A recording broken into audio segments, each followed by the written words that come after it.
Setelah rangkaian demo yang terjadi dan bahkan memakan korban jiwa, apa yang harus dilakukan oleh anggota dewan, anggota parlemen? Karena mereka termasuk target yang dikejar oleh demo-demo ini. Apa yang harus dilakukan? Mari kita simak bersama.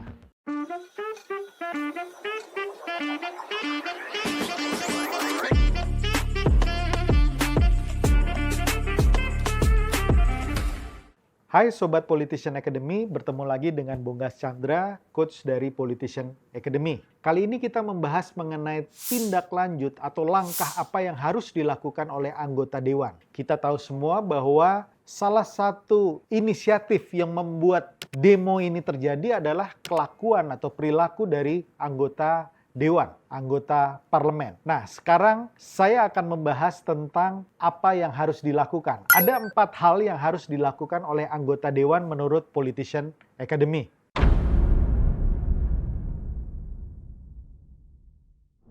Yang pertama adalah komunikasi yang intens dari anggota dewan kepada masyarakat dan kepada konstituennya. Nah, di sini komunikasi sebetulnya sesuatu yang memang harus dilakukan tanpa terjadi demo itu sendiri. Tapi dengan adanya demo, terlihat bahwa selama ini memang anggota dewan terbukti tidak menjaga komunikasi timbal balik dua arah yang semestinya dilakukan. Terlihat bahwa anggota dewan yang dulu meminta dukungan masyarakat, meminta dukungan konstituen agar mereka terpilih, kemudian setelah mereka terpilih, mereka kemudian menjadi elit-elit politik yang kemudian serasa berada di dunia lain. Nah, inilah yang kemudian menjadi kepedulian dari para masyarakat, mahasiswa, ojol, kelompok-kelompok masyarakat yang lain. Mereka tidak suka dengan ini. Komunikasi yang intens itu seharusnya mereka pelihara dan mereka maintain dengan banyak cara. Ya, mulai dari media sosial itu adalah cara yang paling mudah. Kemudian cara apa lagi? Misalnya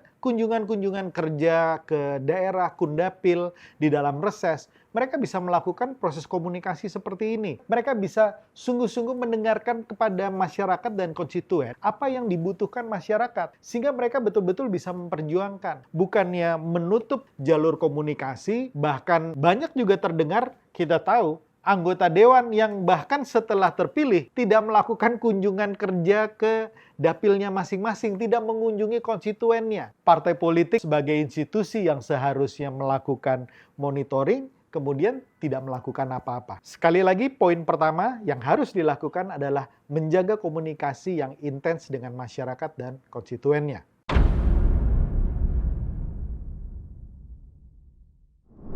Yang kedua, anggota dewan harus fokus untuk menyelesaikan RUU perampasan aset. Ini yang menjadi kepedulian masyarakat, ini yang menjadi tuntutan mahasiswa dan hampir semua unsur di masyarakat dari demo-demo kemarin. Memang masalah korupsi di negara kita adalah masalah yang sudah sangat akut. Dan betul sekali bahwa RUU perampasan aset hanya salah satu instrumen saja. Undang-undang perampasan aset bila kemudian disahkan ini hanya menjadi salah satu instrumen saja. Tetapi masyarakat melihat bahwa selama ini anggota dewan terkesan lambat sekali memproses ini dibandingkan dengan RUU-RUU lain yang menjadi kepentingan dari elit dan pemerintah. Di sini masyarakat melihat ketidakadilan itu. Oleh karena itu dengan tuntutan yang semakin besar, harusnya partai-partai politik, fraksi-fraksi yang ada di dewan, semuanya bersuara sama. Kami siap untuk menjalankan proses untuk mengesahkan undang-undang. Minimal membahas dengan lebih dalam dan kemudian terlihat gestur positif untuk kemudian mensahkan undang-undang melalui proses di DPR sebagaimana mestinya. Tentu saja bersama dengan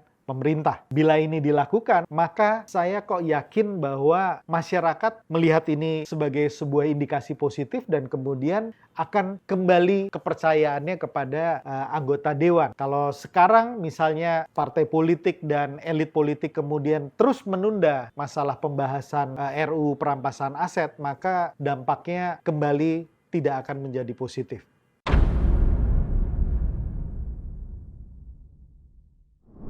Yang ketiga, anggota dewan harus melakukan fungsi atau tupoksi pokok mereka dengan empati dan penuh integritas. Ini sebetulnya bagian yang standar sekali gitu ya, bahwa tugas dari anggota dewan adalah tugas legislasi, tugas pengawasan, dan tugas budgeting atau anggaran. Sungguh-sungguhlah membahas itu, menjalankan tugas itu dengan baik. Dan saya masih banyak dengar berita di Senayan sana atau di kantor-kantor anggota dewan di mana dalam setiap pembahasan itu anggota dewan yang datang sedikit sekali. Even untuk datang rapat saja mereka tidak datang. Untuk membahas hal-hal yang menjadi bagian dari tupoksi mereka, mereka tidak menjalankan dengan baik. Ini permasalahan dan menurut saya Anda sebagai anggota dewan harus mulai kembali melihat apa itu tugas legislasi. Lihat prolegnas, mana yang bisa menjadi prioritas untuk dikerjakan Anda dan partai Anda. Lakukan segera. Lihat fungsi pengawasan, apa yang harus diawasi segera.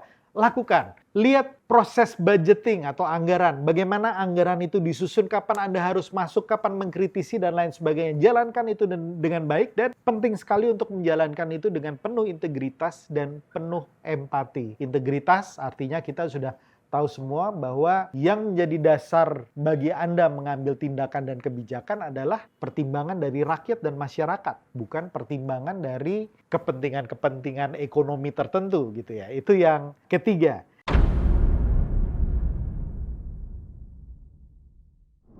Yang keempat yang harus Anda lakukan adalah jangan lagi lakukan pamer kemewahan. Jangan lagi melakukan flexing. Kalaupun harus ada yang Anda pamerkan sebagai anggota dewan adalah pamer kerja, pamer aktivitas Anda di dewan yang merupakan tanggung jawab Anda. Itu yang Anda harus pamerkan. Jadi kalau Anda misalnya rapat-rapat, Anda pamerkan, Anda datang rapat, Anda bicara apa, dan Anda memperjuangkan apa. Itu yang Anda komunikasikan dengan rakyat. Pamerkan pada saat Anda melakukan kunjungan reses, kunjungan ke dapil Anda, pamerkan apa yang Anda lakukan. Misalnya Anda kemudian mendengarkan aspirasi, Anda memberikan program, Anda memberikan bantuan. Itu pamerkan nggak apa-apa kepada masyarakat, karena masyarakat perlu tahu Anda melakukan tugas Anda dengan baik. Jangan ada lagi pamer-pamer Anda ke luar negeri, Anda beli barang-barang mahal, Anda kemudian pamer mobil, udahlah, nggak perlu itu lagi gitu ya. Apalagi dalam kondisi sekarang, di mana media sosial ada di mana-mana, masyarakat sekarang menjadi pengawas Anda. Masyarakat menjadi controller